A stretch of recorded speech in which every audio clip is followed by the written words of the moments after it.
This is Nothing About Us Without Us, Youth Leading the Future of Media Literacy.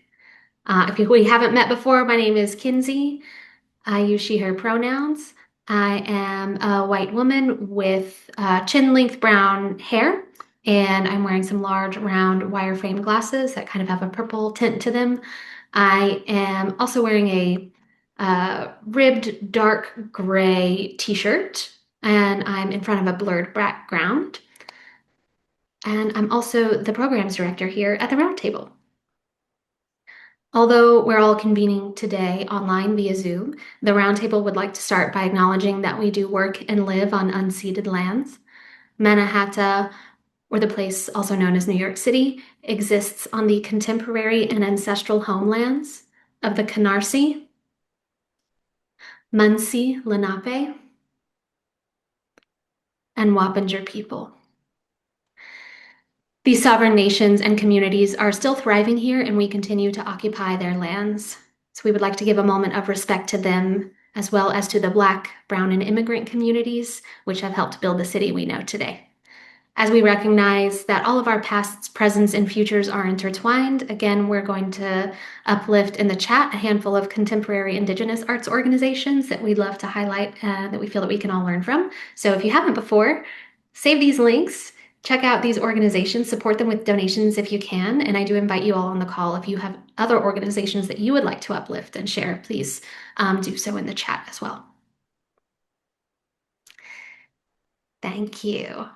Before we go any further, I just have to say thank you once more to the incredible sponsors of Face-to-Face 2026, without whom this conference would not be possible. So grateful to all of them, but in particular, the 4 logos you see on the screen are sponsors who have specifically brought this session to us. So just want to say thank you to Arts Connection, to NDI's Collaborative for Teaching and Learning, our friends at Magic Box Productions, and TYA USA, that is Theater for Young Audiences USA. Just a few reminders now before we really get going. If you are having any trouble with Zoom, please feel free to send me a private message and I will do everything I can to help. Please do keep your mic on mute unless you are one of our panelists or a person speaking so that we can hear each other clearly. We do encourage you to use the chat to share any questions you may have. I see one is in there already. Will this be recorded? Yes, it will. But please also use the chat, share questions, connect with each other on the call. Feel free to introduce who you are, where you're from, where you're calling in from, and we'll be collecting questions in the chat for some Q&A that we have planned later. This meeting does include live ASL interpretation, as well as automated captioning via Zoom. If you would like the captions to turn on, you'll just find the captions button. It will be either on your toolbar or under the More section of your toolbar, and then you'll click Show Captions, and they'll start auto-populating for you. Just also a note that the Roundtable events policy is that we don't typically allow AI bots to record or transcribe or attend any of our virtual events. So if you do have a bot in the room, it will be removed. But if you have any access needs related to that or any questions about it, please feel free to reach out and let me know. As I said, the session is being recorded. All of the recorded sessions will be uploaded to the Roundtable's YouTube, and they will be made available in the resource email following the conclusion of the conference. So look for that email from me. I think that's it for me. So now it's my pleasure to turn it over to our panelists for today. And I'm going to get us started by just bringing on our moderator, Michelle Chula-Lipkin. Michelle, it's so great to have you. Please take it away. Great. Thank you, Kinsey, so much for having me. And thank everyone for being here. So my name is Michelle Chula-Lipkin. For the past 25 years, I have been a media literacy educator and advocate, and I'm honored to be here representing the National Association for Media Literacy Education, where I serve as a senior advisor. NAMLE is the largest membership organization for media literacy education around the globe and is dedicated to ensuring media literacy is highly valued and widely practiced as an essential life skill. So it's great to be here at the Face-to-Face Arts Education Conference, and I'm super excited for this session, which you know is entitled Nothing About Us Without Us, Youth Leading the Future of Media Literacy. The discussion will feature members of the NAMLE's Youth Advisory Council, which was established in 2024. The Youth Advisory Council brings together high school and undergraduate college students who are actively engaged in advancing media literacy education and amplifying youth perspectives within the field. The council embodies NAMLE's belief that youth perspectives are essential to building a more media literate world, and the meaningful youth participation strengthens the relevance, accessibility, and the impact of media literacy education overall. And that is what this session is about today, hearing from youth about their experience and getting their guidance on what media literacy education is and should be. So without further ado, let me introduce our amazing panelists, Ishan Kosaraju, Angelica Data, and Katie Ma. I did that in the wrong order. That's Katie. And then I think Angelica is coming on. Great. It's so nice to have you all here. Everyone can read their full and very impressive bios on the conference website. But for now, we're going to start with a little introduction. So if we can start with everyone telling everyone like where you go to school, what year you're in, and why you were interested in being a part of NAMLE's Youth Advisory Council. So why don't we start? Let's do the first one in alphabetical order by first name. So Angelica, why don't you start? Thank you, Michelle. My name is Angelica Data. I'm a proud Albanian immigrant. I reside in Connecticut, but I'm a first year at the University of Rhode Island. I'm studying journalism with minors in business of digital media, justice, law and society, and leadership studies through the honors program. I'm incredibly passionate about media literacy, and that really begins for me in my high school career with running my high school news program and also creating a community awareness project through an organization called DECA, where me and my best friend competed and earned international finalist status. And I decided that I really wanted to do something that is having a direct impact for the youth and their education. And so when I found out about NAMLE and the Youth Advisory Council opportunity, I knew that'd be a great fit. So I was really excited to apply, and I'm really grateful to be on it now. That's great. Thank you. I know we're happy to have you. Ishan, why don't you introduce yourself? Yeah, Ishan Kosaraju. I'm a senior at Solon High School, which is in Cleveland, Ohio. Um, and the reason that I really joined the Namely Advisory Council in January of 2025 was because I saw that artificial intelligence was like propagating a lot of like false news information, and media literacy has always been an important topic. But I think like with like rapid spread of everything on many different platforms, like on Instagram, TikTok, and I think it's really, really important that people develop media literacy skills now more so than ever before so they don't become the victim of misinformation. Thank you. Great. I'm happy to have you. Katie, how about you? Hi, my name is Katie Ma. I'm a senior at Canterbury High School, located in Fort Wayne, Indiana. I wanted to join NAMLE because I was really interested in media literacy, stemming from my position as editor-in-chief on the Untitled newspaper at my school. And I think understanding media literacy is so important to how we see each other and how we understand the world around us. So, again, I agree with Ishan. We need to learn about media literacy, understand those skills now more than ever. So. I love it. And I love that you all have varied experience and you come to this topic with the different experiences and points of view. So I know when we talk about media literacy, sometimes we spend a lot of time talking about all the things to be cautious about, and we're going to get there. But I wanted to start actually in a positive frame and talk to you a little bit about what media you're enjoying right now. Like what are you excited about? What are you seeing, reading, hearing that brings you joy? Let's start there. And we'll go with Katie to start and we'll go backwards this time. Of course. Right now I'm really enjoying podcasts. I'll be listening to podcasts in the car, on my free time. Whenever I'm like doing chores around the house, I'll listen to a podcast, either it be educational or just for fun. Thinking of one that is so funny. If you guys are familiar with So True with Caleb Heron, I love that podcast, and Upstairs Neighbors. That one is so funny. It just brings me so much joy, and they release episodes weekly. So I love to listen to that and get a good laugh.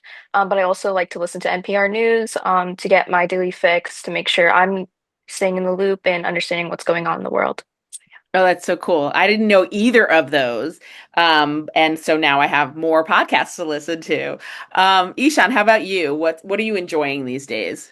Yeah, I mean, I'd have to agree with Katie. I think podcasts are like awesome because they're extremely accessible, like no matter where you are, like you can listen in your car, like in the free time, even in the background. I think other than that, like on social media, even obviously like we're gonna get into like the effects of social media, misinformation, everything later on, but like I think it's always depending on like if you're following verified news sources, I think like whether it's like the March Madness basketball tournament or anything else, it's really easy and you can find out what's happening like across the world in like a matter of minutes. So I think that's what makes media really cool, especially on social media. Great. Angelica, how about you? I think so. I also do content creation for a nonprofit focused on like digital safety and well-being for youth, Half the Story. And we Oh, did a digital un wellness unwrapped campaign for like the end of the year, like, just like Spotify does. And one of the things that we were talking about was like the physical media. So um, mm. yes, we're still on like social media, but we're finding more of a balance and trying to really live in the moment. So like things like scrapbooking or even like playing like CDs instead of like on an actual music app, even though like that's also fun. And I think that's really nice to hear about because I think personally we can have both. It's nice to see that people are starting to like find a balance. It's funny, I'm traveling tomorrow and I have my markers and my coloring book for when I have Oh, downtime. I was like, I'm not I going to be love on a that. screen for all day. So let's talk, kind of zoom out now. And there's a lot of topics related to media literacy that we hear in the news, whether it's about AI or social media regulation. What issues and areas are most compelling to you? And I know, Ishan, I'm gonna start with you because I know you spend a lot of time thinking about AI. So talk a little bit more about your interest in AI and why it's so compelling to you. Yeah, I think in general, like what excites me so much about AI is that things that have taken like 20, 30, 40, 50 hours to do, like a whole work week can now be taken in like done in like an hour with tools like Claude Cowork. And so I think that is probably the most exciting thing because it's going to unlock a new echelon of efficiency that we've never seen before. I think specifically on the media front, there are like a lot of good and bad to AI. One of the positives that I like to look into is like content creation. Like it makes it far more accessible. You don't have to spend $50,000 on getting the best equipment or anything anymore. Like there are online tools that are free of use or available for minimal subscriptions that can get you like video editing and everything like that. So I think content creation and accessibility is huge when it comes to AI. That said, like I think issues wise, one of the biggest things is deepfakes, obviously. And there is more and more regulation coming into this, but obviously it's not a perfect landscape yet. Aside from deepfakes themselves, I think like misleading news is really bad because some of the best examples of this is in the last election cycle, there were many different deepfakes going around of like political leaders telling people like not to vote and even things like that. And the thing is, as AI technology, specifically like speech technology, gets much better, these deepfakes are becoming more realistic. So I think it's definitely a possibility that there is a lot of misinformation that's being propagated heading maybe like a year or two into the future as these technologies become like nearly perfect and mimicking how humans communicate. And also like accessibility is another huge thing because like AI platforms make it so easy to spread information. You can just create like tons and tons of content and like spread that out. And it once again like that exacerbates the spread of misinformation. So I think that is the biggest issue when it comes to AI.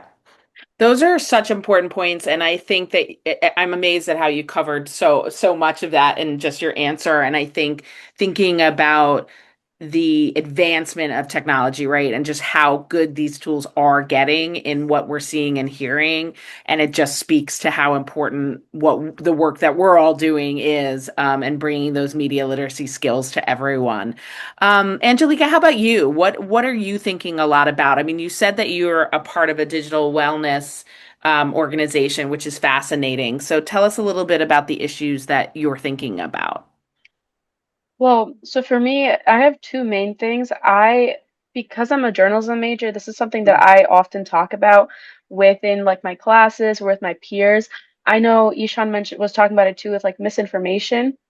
I think that, especially in correlation to like bias, I'm just thinking specifically in terms of like the most like common social media platforms like Instagram.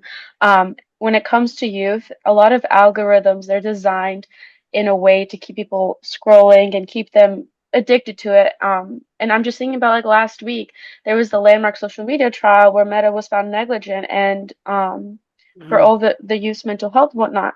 And so I think it's definitely something that because of the way it's designed, it's almost like it's there to be intentionally to keep you scrolling. But there's also a lot of bias with the way that I'm just thinking about in terms of when people are looking for the news, there's certain wording to uh, titles or captions that definitely create some sort of diversion among people. And that can be really dangerous when it comes to having just even being respectful to one another when you have opposing ideas. So those are some things that I just like can think of at the top of my head that I really am passionate about. I think it's interesting too, both you and Katie being major figures in your school newspapers and that journalism perspective, I think is such an interesting, obvious intersection with media literacy and all these issues that we're talking about. Katie, how about you? What are you focused or thinking about these days? I'm mainly focused on access when it comes to media literacy. So I know NAMLE defines media literacy as the ability to access, analyze, evaluate, create, and act using all forms of Nice. communication. So, right. So That's that's what awesome. I've been mainly concerned about that, about who is telling the stories and who's getting left out of the story. So that's where my heart is right now in media literacy. I think where I experienced this the most, where I was kind of surprised that this was left out or this was something that was brand new to me, was I remember I was just in a classroom scrolling on my phone with other classmates chattering among me, and I saw something on my Instagram where it was a vigil being held for a shooting at UT Austin, and I was appalled. I was like, I didn't even know this happened, and they're already holding a vigil. So those are things Mhm. like that where that's not being publicized, I'm not seeing regularly, and it kind of pushes me to see um stuff like that, which makes me kind of wonder how to be more media literate and how to understand what's going on more in the world without things being left out. Oh, I love that. That question of like what is left out that would be important for me to know is such a key media literacy question. I tell my students sometimes that if that's all you take from my class, like that's a good just to always ask that what is left out. So you all clearly have a lot of media literacy muscles that you're using consistently. So I'm wondering if you could tell us like how you learned what you learned, like what is happening in your schools, what is not happening, what is the learning looked like. If you could share a little bit about kind of how you've gained this knowledge, I would love to hear. Ishan, what are your thoughts about kind of your learning journey in media literacy and what's happening at school? Yeah, so I think I got on technology like really, really early in general. Probably and thanks to like my dad, who a long time back used to work as like an engineer, and so Mm, I always had like computers and everything around me, thankfully, and so that translated into like me always being online, looking up like I'd go on all these websites. Remember when I was young, like I'd go on Wikipedia and just read like bits and pieces of like random pieces stuff like on famous people and everything. So I think at an early age, I had that interest in like learning about what's happening around me. And so that definitely, and that eventually turned into like going on CNN and reading like maybe like the daily headlines, for example. So I think all of those were really, really important. I think when it comes to like media literacy skills specifically, I like maybe like 5 or 6 years ago, I wouldn't say like misinformation was as big of a problem as it is now. I think now it's like much more common because, like I said earlier, mm. creating content has just become that much easier. Um, but I think like checking your news with multiple sources, like asking yourself, like, is this something that seems realistic? I think those are some basic steps that I've always taken.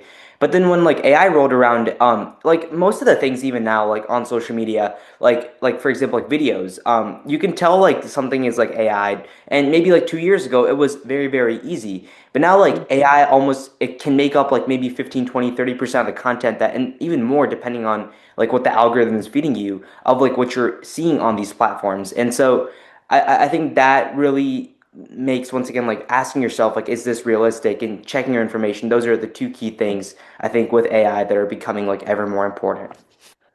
And is that happening? Are you talking about this at school? Are you learning about it in a particular class? Is it happening in the libraries? Like where is it happening? Unfortunately, I don't think there's that much that Mm, happens in like a school environment. I also think it like depends. Like in English classes, for example, or history classes, they'll like we will get a word at some point in the year that'll be like, hey, like make sure you're getting your information from reputable sources. But does that include like going as far as double checking your information? I wouldn't really say so. Obviously, like there are some classes, like my high school offers like a bunch of like advanced placement classes that students can get college credit for. So some of those are like AP Seminar and AP Research, and both of those require students to do like a lot of research. And basically, the whole 2 years, if you take both of those courses, you just write papers.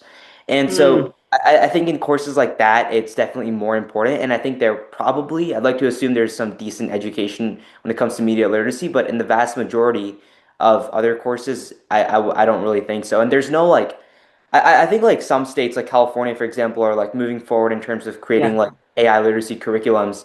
The state of Ohio has like an AI toolkit, but I don't necessarily see that like being deployed in like the high school or middle school environment. So I don't think it's existent in school yet, but I think like having that media literacy education, even if that means like pulling students aside for an hour once or twice a year to like work through a bunch of different examples or show them presentations, I think even those basic steps would be really, really helpful.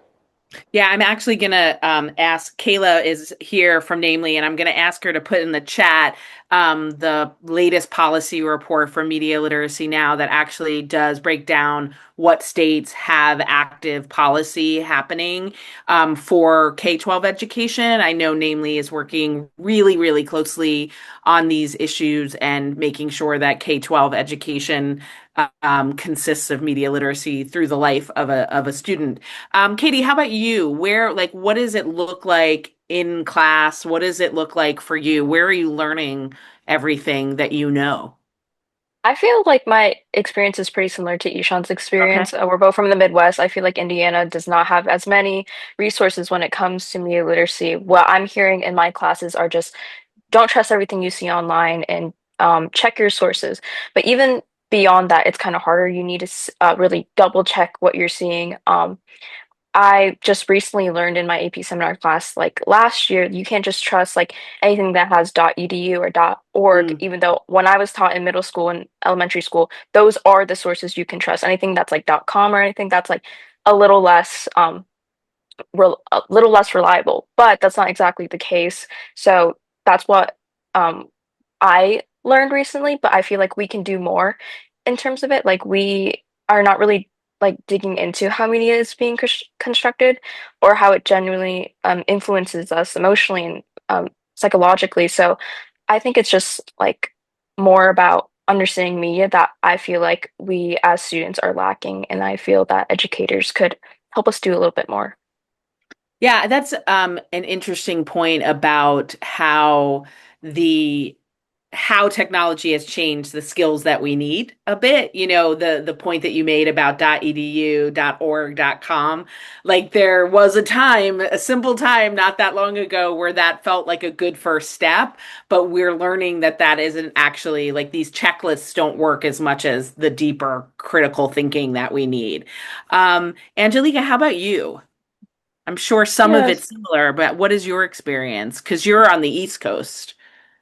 right. So I lived in Connecticut since I was around like 3 or 4, and I know that especially in high school because I was just a senior last year, I think at my school they did a pretty decent job at teaching us ways how to be media literate, especially through my high school news program that I ran.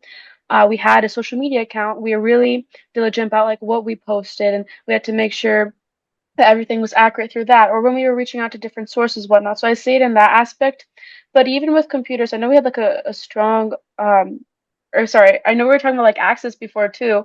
And so a lot of that stuff too, I know like with our computer science department, just basic digital safety tips. I know that that was Mhm. integrated through the curriculum, which was really nice to see. And I see it now in college, like through my school newspaper here as well, but even through the idea of when we're talking about empowering the youth to educate, an important aspect of that is, of course, listening to their voices and what they want to say. And I just remember last year in high school too, we had the Connecticut governor and the attorney general come to our school to speak with the student panel, like we're kind of doing right now, on their Yeah. thoughts regarding a technology, a phone ban, and how it Oh. affects them or the different perspectives. And that's such an important part of it that I think is, especially as a journalism major, the whole idea of like putting other voices out there, making sure, like Katie was saying, nobody's left out or what is being left out. Hmm. So for the most part, I think it's pretty decent. And of course, there's still so much that needs to be figured out or how it can be better for everyone, but it's definitely there. I'm so glad that you brought up the phone bans because that was kind of another topic that I wanted to talk to you all about and how, there's a lot of conversation about like young people and social media, young people and their phones, young people and mental health. And I'm wondering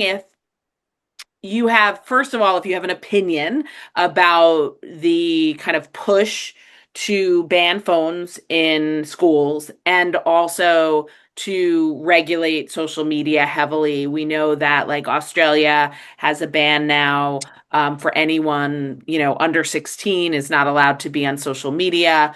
I don't believe that's going well, but they're trying. So I'm wondering, I guess it's twofold, right? Is like, are these things showing up in your world? Like, what is happening with the phone bans and social media guidelines? And what do you personally think about them? So, why don't we start with Katie this time? So I have an interesting perspective Great.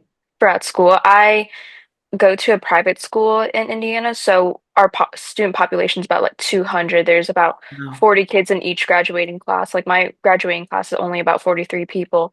So Wow. it's interesting where it's such a close community that we can see who's on your phone. Like you're going to see the same people every day, and we try to encourage each other not to use our phone, but I want to say we have a sort of partial ban, but even that's um like I think it's more lenient where some teachers choose to have like a phone caddy where everyone puts their phone in and then you get at the end of class and you go on and maybe that other teacher you have next period has a phone ban, but most teachers at my school don't have a phone ban. It's Hmm. honestly kind of more integrated in our classrooms. Like if we have a QR code to scan, we're like, okay, everyone whip out your phones, or a Kahoot, oh, everyone whip out your phones. So that's that. But I have seen because of that leniency, some people tend to be on their phone, not listening. But since it's such a small classroom, it's easy for a teacher to spot that and call that out. So we have an interesting culture at our school where I feel like it affects learning um, to some degree, but mostly it's kept under control. And I feel like most of the students in my school know better than to kind of take up that learning time from the teacher. They're giving their time, they're teaching the students, they give that respect back and they make sure to listen. So we have, yeah, an interesting culture at my school, at least. So where my perspective lays is I am not fully for the phone ban, but I'm not fully against the phone ban. I'm kind of in that, weird gray space where I think it's up to the teacher's discrepancy. Yeah, it's really interesting perspective. I also love that you brought in the fact that your teachers integrate your phones into the lessons. The idea that you need your phone for exercises or activities is interesting. And I know that that's a downside, right, of banning it, that you don't have that option. Angelica, how about you? Yeah, so this is definitely an interesting one because I'm just thinking of the panel that we had at my high school last year. There were, for me, I would agree with Katie that I'm in a bit of a gray spot too, where I can understand why certain classes, I'm just thinking about high school because in college it's a different like sort of setting. Why we had the phone caddies, and I know in some classes the phones were really a huge disruption, but I see it from a personal experience. I was cyberbullied too in my freshman year of high school by peers, and so it's I think sometimes it's just like the responsibility of knowing how when to use it.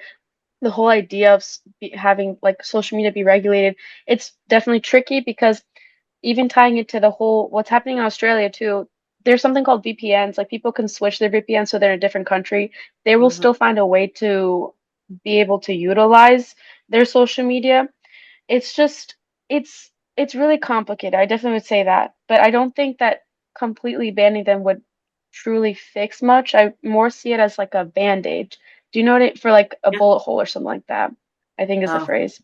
yeah, that's a very powerful, a Band-Aid. Yeah, can't fix bullet holes. Ishan, what about you? What are you noted like are there rules in your school and what are your thoughts on them? Yeah, I definitely agree with like I guess like the analogy that I know like I just made, but I'd say I'm definitely a bit more on like the side of like maybe they are good to some extent.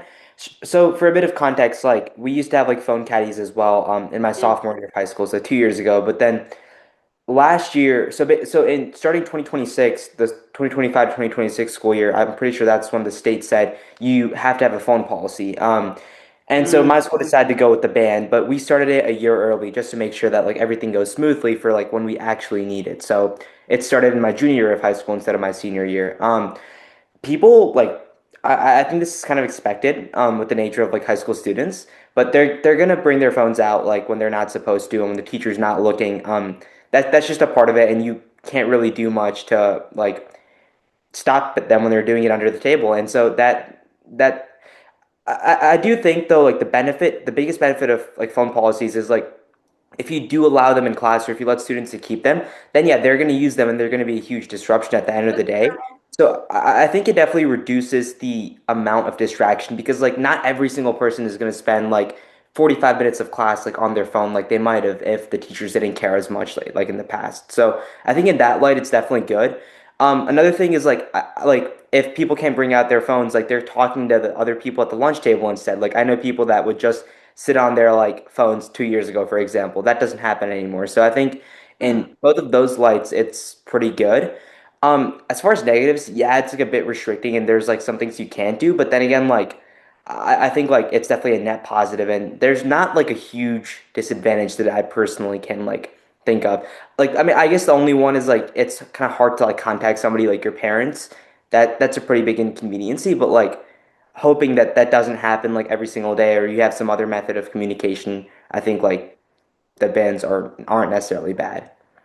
I do hear a couple of things about just how young people are kind of changing their habits already. Like what you just said, Ishan, about like people aren't like they used to be on their phones the entire like lunch period and they're not anymore. What would you say is what's your thinking around that change? I'd love to hear like do you all notice that people are kind of I don't know if regulating is the right word, but like trying to regulate themselves more? Have you noticed that? Well, I think when it's under a complete ban, they don't really have a choice because like the phones Yeah, will that's get true. taken if they're Yeah. like in the, I mean, I definitely say like the lunchroom is definitely the place where like there's like three, four, we have 1,500 students about so Mm, and we can't fit everybody, so they split it into like about five lunches. Some are bigger than others, but the big ones, there's no way that like you're gonna get caught most likely using your phone. I yeah. mean, some people do, but like I think a lot of people wouldn't take that risk because it's like you have to get your parents in school and everything. It's a huge hassle to get it back. Um, and so like yeah, people can still use their Chromebooks and everything, but like I think like they're less likely to do that because like people find their phones more entertaining than like a school device. Um, but I also think like in general, like I'd like to believe that like if we allowed people to use their phones now versus like 2 years ago, I'd like to think that less people would do it just because of like how accustomed we've become to like playing ping pong or something instead of like going on our phones. And Mm, that's interesting. Katie and Angelica, do you have anything to say about on that topic? I think how our, like at least at my school and my friends, our culture is shifting is we use the term screenager. And if you haven't heard of this term, it's like it's a term used for when a teenager is just being on their phone the whole time. It's kind of being disrespectful. So when I'm out and about with my friends, if we catch someone being on their phone for too long, we're like, okay, screenager. So then they're like they quickly like put their phone in their pocket, It's so they feel great. ashamed. So it's it's a little shameful in a way, but it helps us kind of regulate ourselves and Yeah. realize that, oh, I am on my phone. Let me live in the moment a little bit more. And I see this in school when we're kind of pointing out like actually have at our school like phone free zones. So some people will like kind of snitch on each other or tattle like at each other, like, oh, you shouldn't be on your phone right now. And we have that culture kind of competing in school, kind of competing as like peers among each other. So I think that's how the culture is kind of shifting. And we just want to be present for each other a little bit more and um kind of appreciate that we are able to communicate with each other without being on our phones all the time. So I feel like that's how the culture is shifting. That's how our habits are shifting. Oh, it's interesting. Angelica, do you have anything to add? Yeah, I guess I really like what Katie was saying about the whole being present and connecting with one another more. I know, at least with my friends, instead of if we're like going out somewhere fun or doing a fun adventure, we love taking pictures for the memories. But I guess instead of just like immediately like, oh, like posting on social media or just for like the social media, we just want to have it for the memory. So even small things like that, I guess, Mm. to really have like the in-person conversations and just appreciate like or even the nature. It's good for our well-being mentally and emotionally and just the connectedness part too. I think that's such an important aspect. It's making me think about kind of the disconnect between the way your generation is interacting with technology and the way adults think you're interacting with technology. And it's funny because as you were talking, I went away over New Year's with my kids who are 21 and 23, and everywhere we went, they didn't bring their phones. And they were like, "Why do you have Really? to have your phone?" And it was so funny. I was like, "Oh gosh, this is really interesting." So it makes me think about that, that distinction or that divide between adults and young people. And so I'd love to hear, like, I guess what I'd love to hear from you, and it's not just about your teachers, but about adults in your life. What what do you wish I guess what do they most often misunderstand about young people and technology, and what would you want them to know to be like more in touch with what is actually happening? Katie, why don't you start? I think what I feel like adults like mix up with students is that we aren't capable of Mm, understanding media and understanding these like these headlines that we see, these things that we see in our everyday life. I think we are kind of undermined in that area when I think they should be supporting us the most, teaching us in real time how to identify these things, how to become media literate.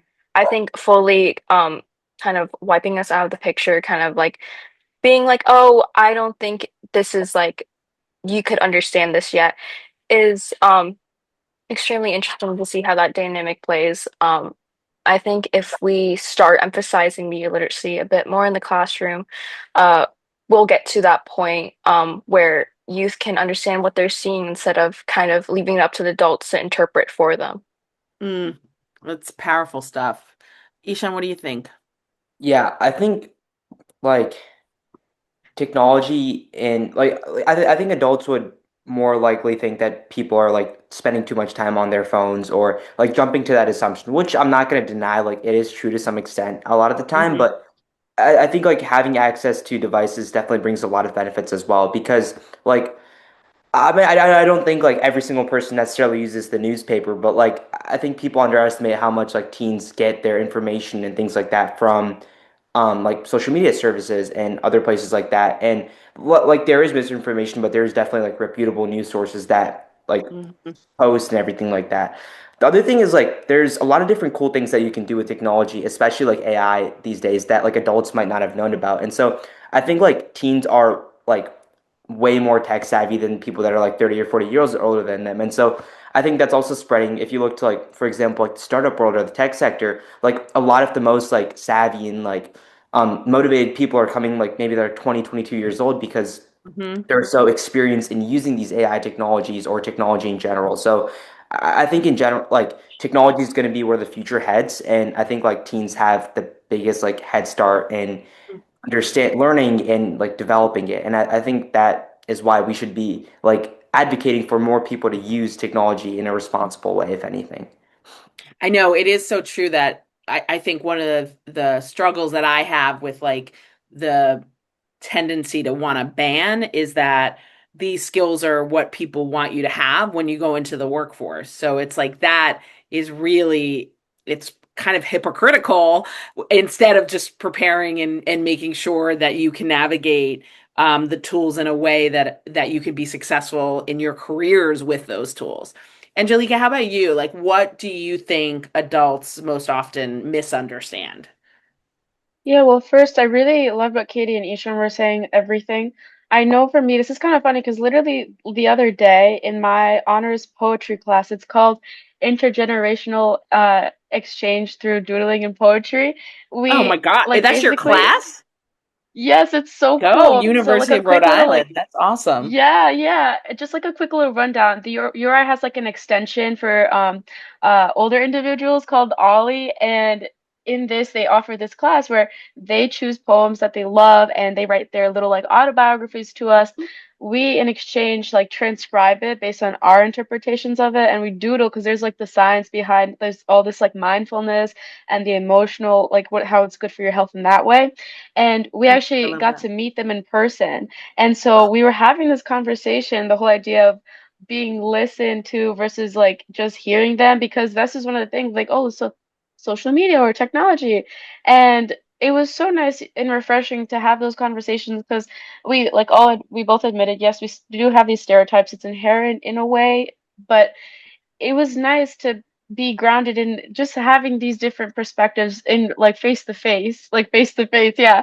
Yeah. So I think that that's something I really like that part of it. So That sounds so cool. That sounds yeah, so it is. I love unbelievably that cool. class. Intergenerational learning in this environment, like information ecosystem, I think is so important because of what the Hmm. different generations have to offer each other. So I saw something come up in the chat while you were talking, and I think that Ishan, you kind of touched on it, but taking the question that we just talked about and kind of identifying how technology supports your creativity or identity. So the question specifically is what's something about technology that adults don't understand about how it affects your creativity and identity? And I'm wondering, even, I guess I'm leaning toward the creativity because I'm biased toward creative minds. So I'm wondering, do you have any thoughts about that, how it affects your creativity and identity? Yeah, so I think there's so many different ways of like looking at that question.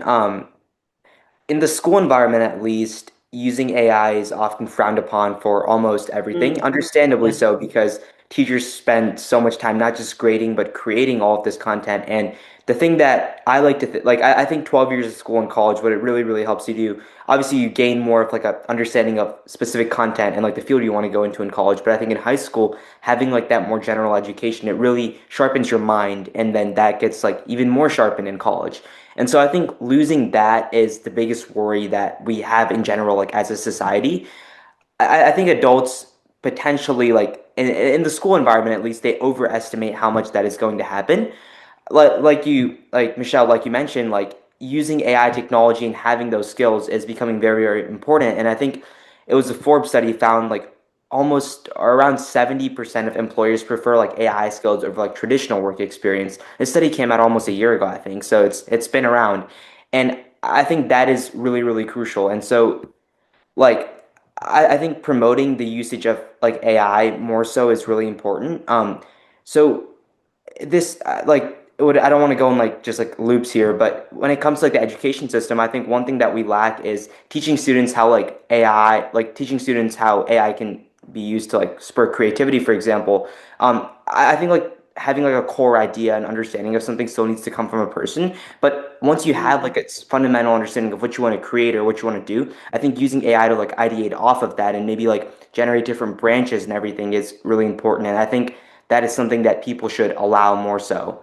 But I definitely understand like the fact that a lot of adults don't want this to happen too, because if everything has been going like the same way for like the past 50, 60 years in terms of learning, and all of a sudden generative AI comes in a matter of two or Hmm. 3 years and changes everything, that is scary for and like it makes us rethink really like how all of education should work, I think, in the long Yeah, term. I think we can't underestimate the speed of the changes and how hard that is, right? Like these are not changes that are happening gradually. They're turning around it within a school year. I just want to make sure I'm seeing some debate on what the question, and I want to make sure, yeah, so it's what's something about technology that adults don't understand about it affects students' creativity and identity. Okay, I think I got that right. Um, Angelica, do you have any thoughts on that? Just to double check, so you just said like for how it affects like our identity or creativity, like something, okay. I really would like to focus on the identity aspect. I think I'm just gonna tie this to social media again because of just with my experiences with it. I know that a lot of times at least for my generation as we were growing with like apps such as like I know I don't have this but like Snapchat or Instagram. I know depending on things such as like oh your followers or how many likes you got and the perception of how it takes away from you as a person and all your amazing like hobbies and interests. And a lot of times too when we say oh we feel isolated, um I think part of that can stem from this like illusion of what seems like to be a community, but in real life you don't really fully know these people. And it's something I always think about too, because it's like there's just so much irony in it.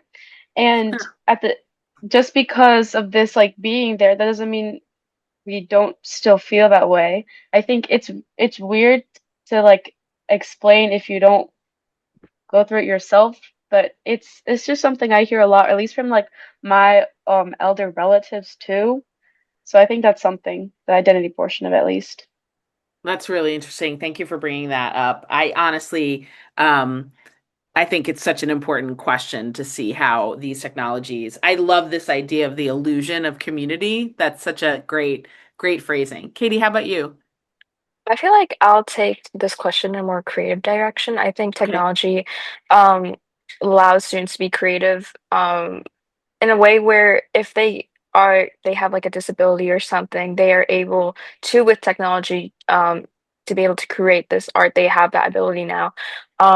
I think there's like and this could be wrong, but like I feel like there's like kerfuffle within the community in the arts community where it's like our digital artists being, equated to people who are doing paints and watercolors and all of that when they are able to have access to that on their tablets and whatnot. And I would say, yes, I feel like they are still artists and it's just a way of them um, kind of expressing themselves creatively because Mm. technology helps us out in so many ways. What if it's hard to access all those materials? What if they don't have um, the money to access all those materials? I think technology helps us in so many ways that is, just beyond looking at the media, but creating art helps us understand the world around us and builds our perception. So I think that's always important to support students creatively in any way they can. And technology is a great way to do that. I think, you've kind of bring up a very core question at this moment, right? Which is what is art and and how does AI fit in? And I think we haven't figured that out yet. So I think it's a really interesting perspective of because I do think that is a line that people draw, which is absolutely no AI. It's not art. Or wait a minute, like there is talent that is used to create these things. And so I think you've hit on a very like core question. And you use the word kerfuffle in a sentence, which is the best thing ever. Like, thank you for that. That was awesome. I'm bringing kerfuffle back. Okay, so let's get back to like the classroom for a sec and talk about like if you had a magic wand and you could decide like by the time students graduate from high school, these are the things they actually need to know. Like these are the skills they need to have to navigate the media environment. So what do you think are the actual skills? Like, what should we be teaching students to do in the classroom?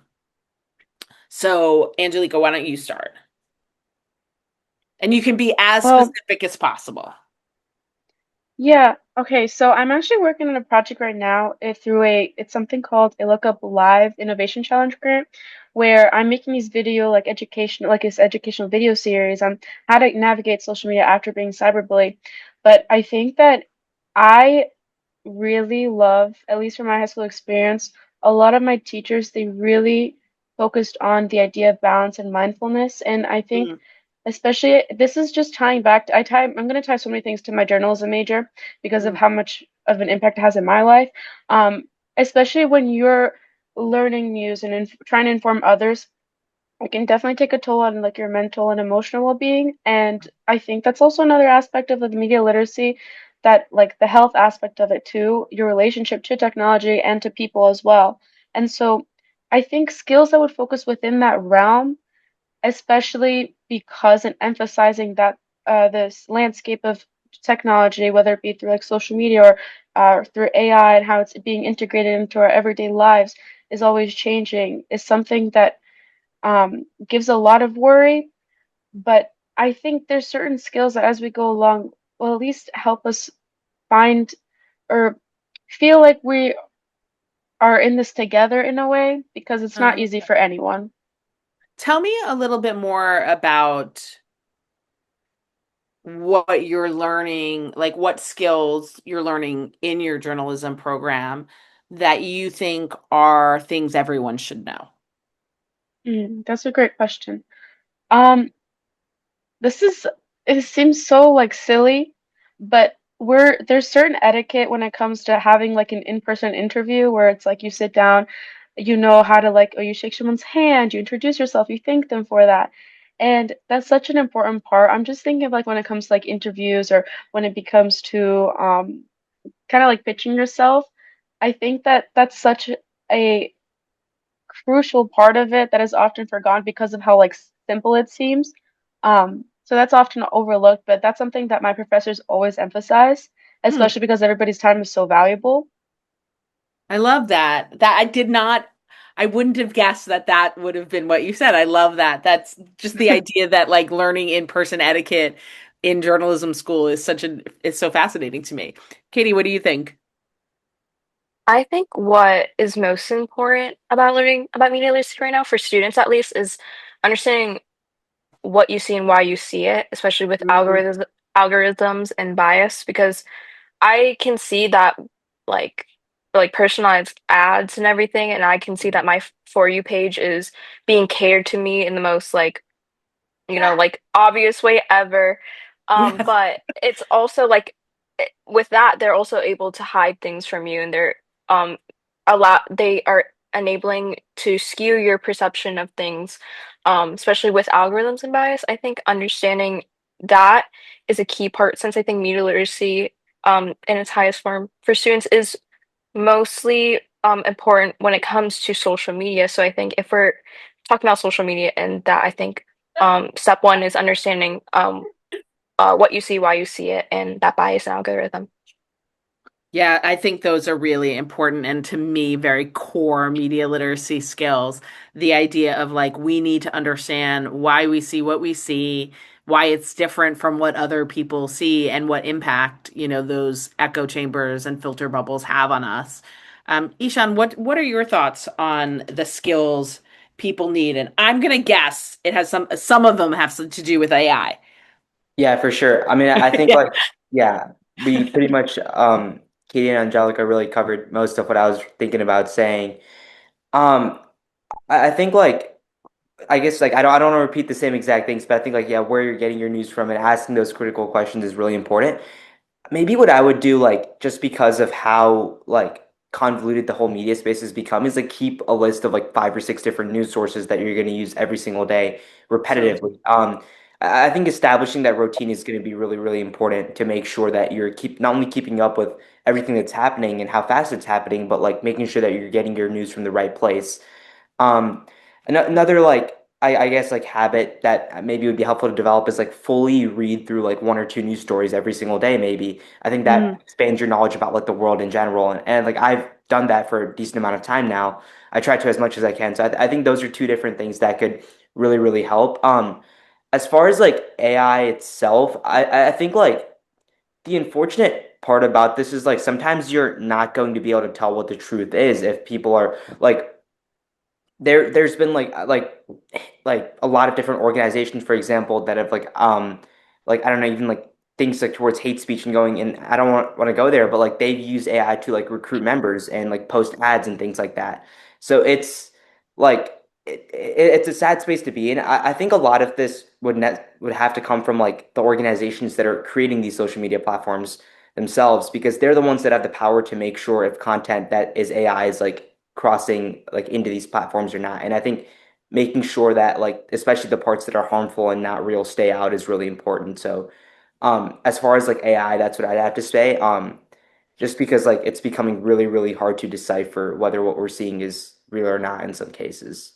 That's why I love what you're saying about like we do have to be aware of how these tools are used to deceive and mislead, right? And to not only persuade us like what you were saying, Katie, with the ads that you see, that's persuasive techniques, right? But like there's really dangerous stuff and deceptive things that are happening with these tools. And I think media literacy allows us to learn about all of those risks, but also empowers us to um, to have agency with them, to make our choices, knowing all of that, right? Like knowing that these tools can be used for deceptive purposes, but that they aren't always, and having that kind of balance. Um, I have, so I teach at Brooklyn College undergrad media literacy. So I have my students for 15 weeks. And what I decided like early on is that like I don't spend a ton of time on news content because we focus on that in so many other places in our life and in other classes that these students take. But what I try to bring in is like other media, like, because I think we talk about news, we talk about AI, we talk about social media, but like we don't talk about things like reality TV and based on a true story narratives and anime and like music. How about like all of these things that you're all actually spending a lot of time with? And I know like when I do my like music lesson in class, it's like everyone's eyes are like so excited to talk about the music they love and what they're listening to and how they find the music and all of that. So I'd love to hear from your perspective, like, do you think, especially in school, that we should be expanding what the media is that we're talking about? And would it be beneficial for students to bring some of this um, kind of cultural like media into the classroom that isn't just these like buckets of social media and news? Anyone can start. I can start. I think it is especially important to bring art forms like film and poetry because Mm, I think like understanding like a film or a poem is just also understanding media literacy. It's about that interpretation and perspective and that voice and that like creative thought that human whoever made that is bringing into the world. I think that is so important. I think that's what makes us human is art and understanding that comes with media literacy, and I find that to come like to be hand in hand, and it's not like an like a an extra thing we should treat. I think it's extremely essential, and I think schools and adults need to treat it as more essential to the culture and our upbringing and how we understand the world around us. mm, Yeah, I think like building off of that, we talked about podcasts earlier. I think that's a great form of media that like everybody should be sharing and using more so than ever. Um, I think like other than that, like independent voices and opinions can also be pushed through media. We're seeing that more recently with like platforms like Medium and Substack. I think Medium's been around for a pretty long time. Substack has as well, but like I think like Substack specifically, like, I've seen that pop up more in like my LinkedIn feed. Like people are using it to spread their own thoughts, and I think like those are also forms of media that are really important because obviously like you can use social media even like YouTube or like watch the news and get all what's happening in mainstream, I think to become a critical and like the best version of yourself in terms of thinking, what's going to be important is like reading other people's opinions, understanding like Mm. how you would interact with them, and even like having those critical discussions, be it with your friends or teachers or like colleagues, whoever's around you. So I think like those are forms of media that should be more promoted, rather than just like what's been mainstream for a long time. I love all the shout outs to podcasts because I think podcasts are such a rejection of the idea that we've completely lost our ability to like engage in long form content. And I know we're usually like multitasking, but these podcasts are long and like we're listening and I'm impressed with us. Angelica, how about you? Yeah, I actually really love this question because so last year I had this opportunity to teach my own video production class to middle schoolers. So it was like kind of full circle because I was like now as the educator. And something that I That's would awesome. integrate into like the daily, yeah, I loved it. Something that I would like integrate into the daily sessions. I gave them these little booklets to do something called storyboarding, which is essentially like you draw the picture and like a little like, oh, what's gonna happen in this scene? And even tying it now to like the poetry class that I was talking about earlier, when we were talking, we have lots of great enriching discussions there. We were talking about like the whole power of like writing things down and sharing the ideas in group settings.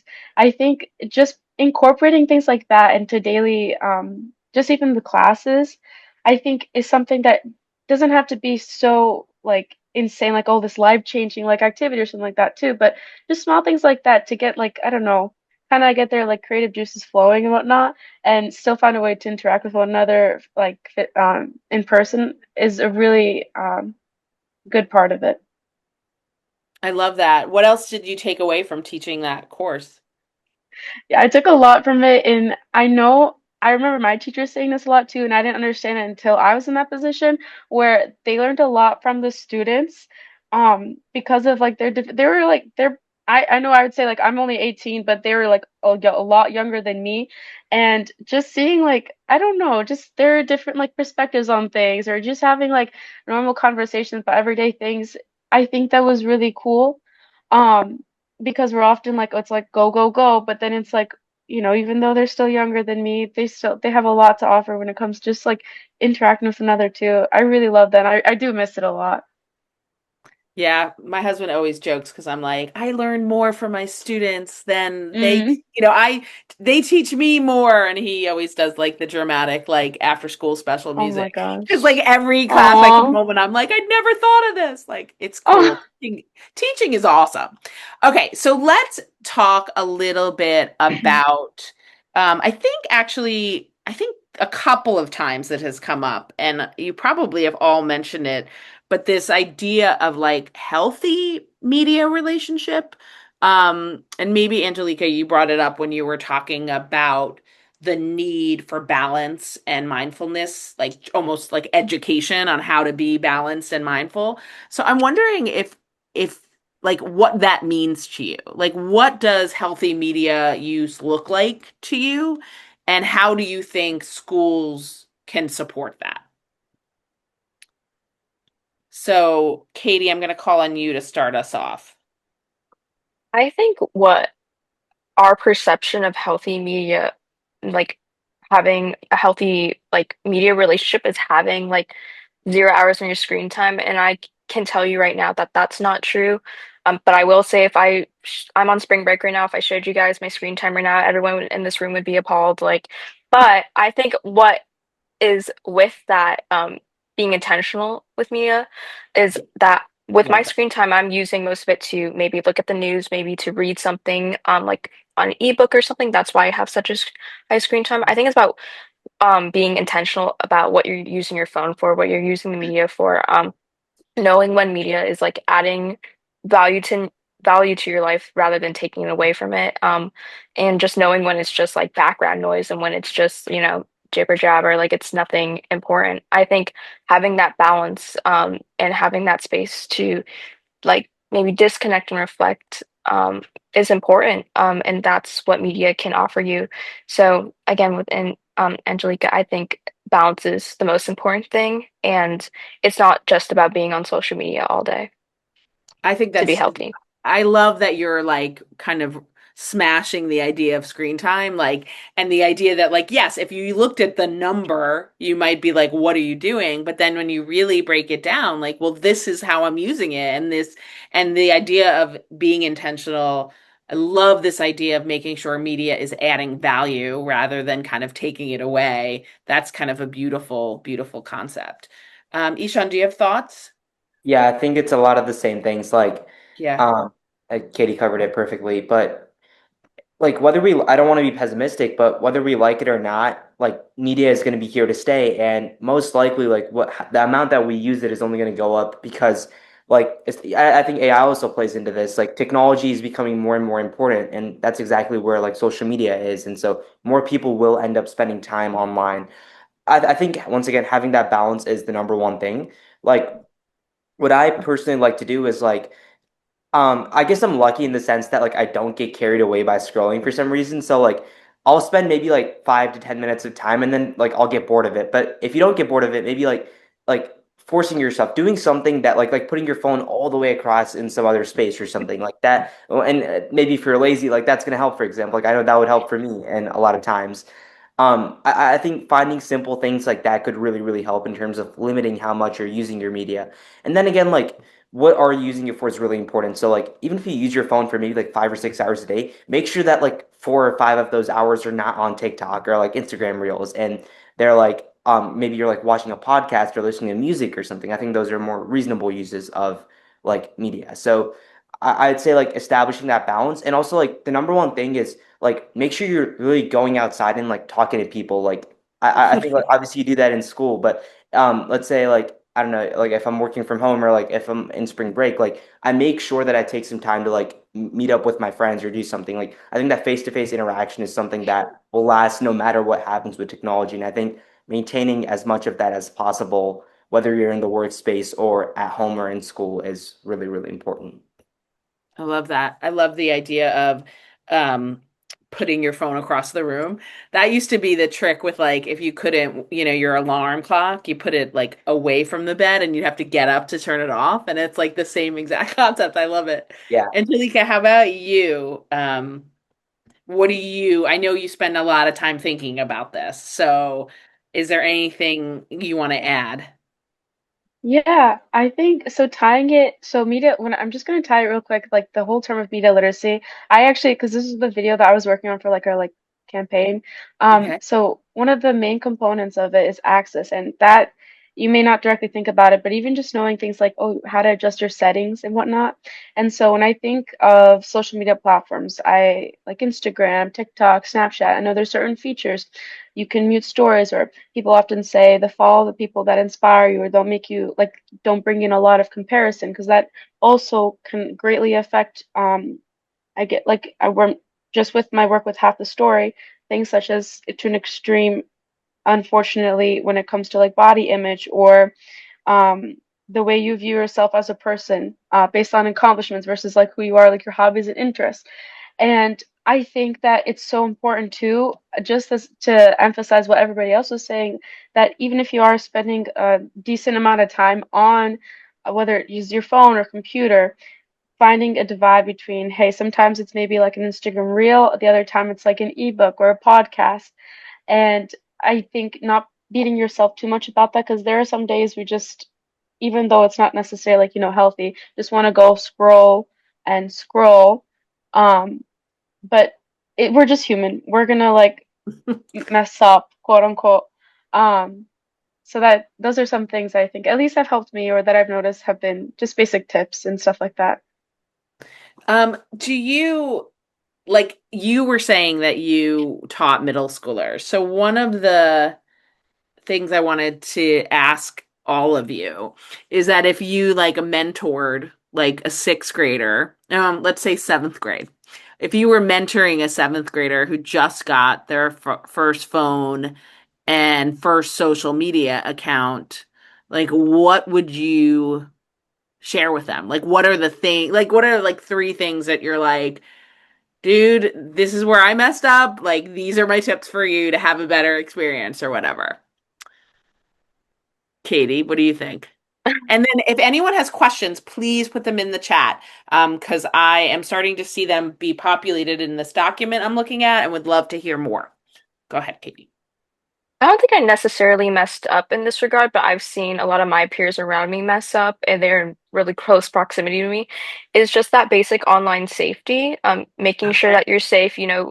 If you're using, playing a game like Roblox, like, and you're talking to people, knowing when there's like establishing boundaries and know when those boundaries are being crossed if they're kind of coming on too strong. Mm, Um, Kind of being cognizant of that. I think another important part is, a little bit more geared towards media literacy is like understanding perspectives, making sure that when you're following accounts on social media and what you see is not, if you see a common pattern where everyone that you see has the same opinions and there's no like conflict in thought, you're not really getting any other perspectives on social media. I think that can be another red flag. Um, and I guess another tip, I would just, and this comes hand in hand with both, just use your best judgment when you're on social media with what you post and what you're saying online. Because I think it's easy to get carried away on social media where you think you're this other being that is untouchable, where yourself in the physical world is really different from who you are online. So I think how you portray yourself and what you put out on social media needs to be monitored, and you need to understand, you know, long-term consequences with your actions that you display on a digital space. I love those. Yeah, yeah, that would be very impactful for a seventh grader to hear. That's awesome. Ishan, what do you think? Yeah, I guess like kind of building off of that, one mistake that you take like in terms of your digital profile and like people can screenshot that, spread it everywhere. Yeah. And it does happen to a lot of people like I think with like images and things like that. And yeah, unfortunately like people have gone to the extent of harming themselves when things like that have happened. Mm-hmm. Chance of that happening is low, but it's a very, very real possibility. And so I think like people knowing that like someone could be like really nice to you just to like screw you over at the end of the day. I hate to break it to you, but like it does happen. And so I think Yeah. that is what I would definitely tell somebody. Um, as far as staying safe, safe online. Other thing is like I mentioned in my answer to the previous question, like make sure that like this isn't like the only like it's like when you get like a video game console. Like I remember when I got like my first ever console, I was in like fifth grade, I think. And so I spent like so much time like and because that was also actually no, I was in sixth grade and that was like the same time that like COVID came around. So I would spend like Mm, hours every single day and I'd have screen time and of I'd ask my course. parents like, hey, can I have more than the 2 hour limit or something like that to play video games? And so I think like but that honestly helped me because like I guess like my parents being stubborn about that and now I didn't develop that habit like but I think like having your own self-control is really important. And so developing it with like little things like cell phones helps you in the moment, but also like later on, like you're not going to get addicted to hopefully like media usage. And also like if you can control yourself with little things like this, you're going to build your tolerance up over time. And when there's much, much bigger decisions and things like that that you need to make, you're not going to rush it. And you'll like obviously take your time and be like tolerant with everything that's happening. So I think really like it starts with taking care of your time and respecting it and then like that spreads into your like almost everything you do later on. I love that. And I love the idea of like starting with these foundational skills because those skills will, as things change and become kind of more intense and more maybe important that you have those skills already. Angelica, how about you? What are you telling these middle schoolers? Yeah, so this hits like home for me because I actually have a cousin. She's like my baby sister, and she's Oh, going to be entering middle school this year. And she has her own phone now too. And I think that a couple of things I would definitely tell her. I know she's definitely an extrovert. Like she loves talking to people, but especially because she wants to get a social media account soon, I would want just basic things like knowing that to keep her account private, especially at this age. Be very cautious of who she allows to follow her and just mhm. again like who has access to like being able to contact her. And I know Katie was saying this like having the judgment and so what you're putting out there, the creation part of like the media literacy, knowing how just basic human respect and all that sort of stuff too.